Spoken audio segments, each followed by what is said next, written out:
माजी क्रिकेटपटू सुरेश रैनाला ईडीनं समन्स पाठवलाय। रैनाला आज दिल्लीमध्ये कार्यालयामध्ये चौकशीसाठी बोलावण्यात आलंय। बेटिंग ॲप प्रकरणी रैनाची आता ईडी चौकशी होणार अशी माहिती सध्या समोर येते आहे। आणि या संदर्भात अधिकची माहिती जाणून घेऊयात। आमचे प्रतिनिधी शिवाजी काळे सध्या आपल्यासोबत आहेत। शिवाजी, जी माहिती मिळते त्यानुसार ईडीने एका बेटिंग ॲप संदर्भामध्ये माजी फलंदाज सुरेश रैना याला चौकशीसाठी बोलवण्यात आलेलं आहे आणि आज ते दिल्ली ईडीच्या कार्यालयामध्ये उपस्थित राहतात का हे पाहणं महत्वाचं आहे।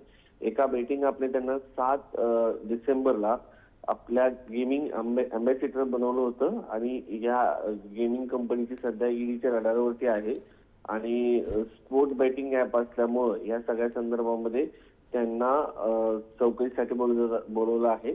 कारण हे जे ॲप आहे याच्यामुळं मोठ्या प्रमाणात लोक या रैनामुळं लोकांशी जोडले जातात आणि लोकांची मोठी फसवणूक होते असं एकंदरीत पाहायला मिळालेलं आहे।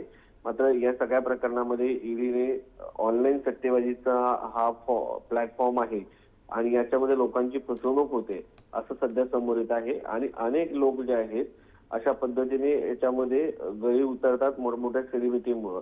त्या सगळ्या प्रकरणामध्ये लोकांची फसवणूक होते त्या दृष्टिकोनातून। बरोबर, नक्की शिवाजी, खरं तर आजच्या चौकशी दरम्यान काय माहिती समोर येते हे बघणं महत्त्वाचं ठरणार आहे।